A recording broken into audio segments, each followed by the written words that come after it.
How do you actually hold a massive maritime empire together for centuries without constantly putting down rebellions? I mean, when we picture ancient empires, our minds usually jump straight to absolute monarchs ruling with an iron fist, right? Blood-soaked battlefields, populations just crushed under the weight of heavy taxes. But here's the thing. The answer to sustaining enormous power for hundreds of years isn't just massive fleets or giant war elephants. It's actually something far more fascinating. Let's dive into this explainer and figure out exactly how the Chola Empire pulled this off. So go ahead and forget those absolute monarchs in blood-soaked battlefields you might be picturing. The real secret to the Cholas' enduring power was actually something totally grassroots: local governance. Seriously. Long before modern democratic constitutions were ever drafted or debated, the Cholas engineered one of the most sophisticated, decentralized governance and economic systems in world history. They understood a pretty fundamental truth. If you want to project power outward, you absolutely have to have total stability inward, right down to the local village level. Imagine this. You walk into a polling station, but instead of digital booths or paper ballots, you're looking at 1,000-year-old legal constitutions carved directly into solid stone. Crazy, right? Well, if you were to travel to the village of Uthiramerur today, that is exactly what you'd find. These local election laws are perfectly preserved, etched right into the walls of the village temples. And we're not talking about your typical ancient inscriptions that just endlessly praise kings and conquerors. No, these are strict, detailed legal codes outlining exactly how local power should be distributed and managed. And that brings us to the actual beating heart of their decentralized democracy, the Kudavolai system. Under this framework, the local village councils, which were known as sabas, weren't just appointed by some distant, disconnected emperor sitting on a throne miles away. They were elected directly by the people. It's just a brilliant administrative setup. It gave local citizens a genuine, actual voice in how their immediate communities were run, managed, and maintained on a daily basis. So, you're probably wondering, how did these elections actually work back then? It was beautifully simple, yet unbelievably effective. First, the names of eligible candidates were written onto strips of palm leaves. Then, these palm leaf tickets were dropped into a decorated sealed clay pot called a kudam. Finally, to guarantee absolute fairness and totally remove any chance of bias or tampering, a young child was called forward to reach in and draw the winning ballots completely blind. It was essentially an ancient, tamper-proof, blind lottery designed from the ground up to ensure complete transparency. But hold on, you couldn't just drop your name in a pot. You really had to earn the right to be in there.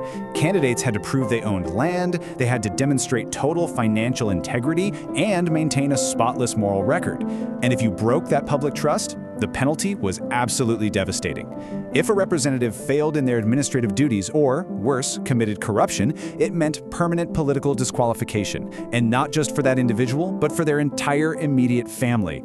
Talk about a zero-tolerance policy for corruption. Honestly, modern governments could probably learn a thing or two from that. Now, this administration also completely shattered medieval social barriers. Women in the Chola Empire were incredibly empowered. We have inscriptions from the era, including copper plate land grant deeds, that clearly show high-ranking noble women holding significant administrative titles.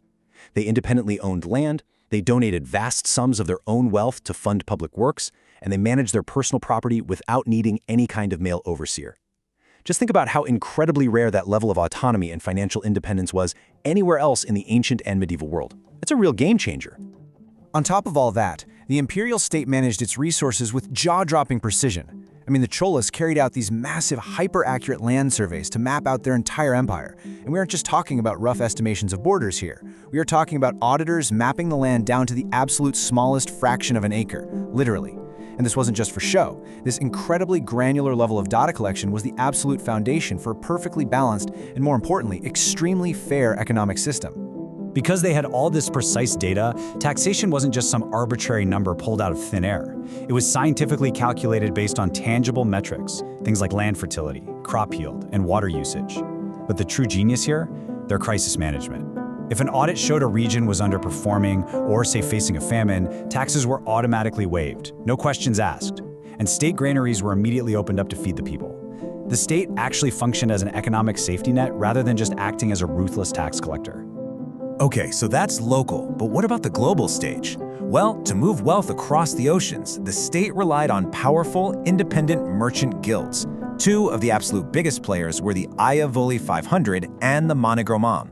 You can basically think of these organizations as medieval multinational corporations. They were these massive, highly organized entities that completely drove the maritime trade engine of the Chola Empire, sending fleets of heavily laden merchant ships carrying silk, spices, ceramics, and bronzes all across the seas.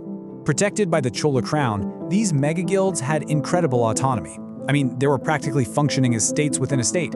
They actually maintained their own private armed guards and armies to protect overland caravans. They minted their own trade tokens, and get this, they even had the diplomatic power to negotiate treaties directly with foreign kings.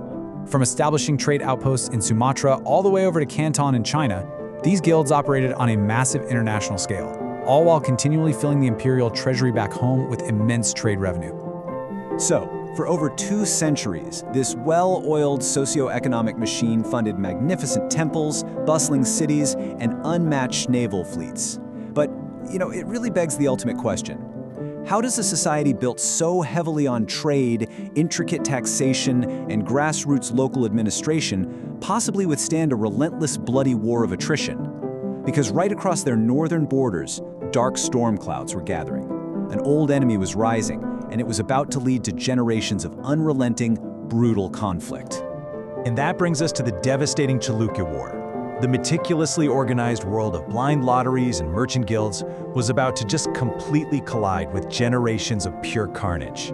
We're talking about a war where kings will literally fall dead on their war elephants, where brother fights brother amidst the absolute chaos of the battlefield, and where a figure named Kulotunga I must ultimately unite 2 royal bloodlines just to save the empire from total collapse.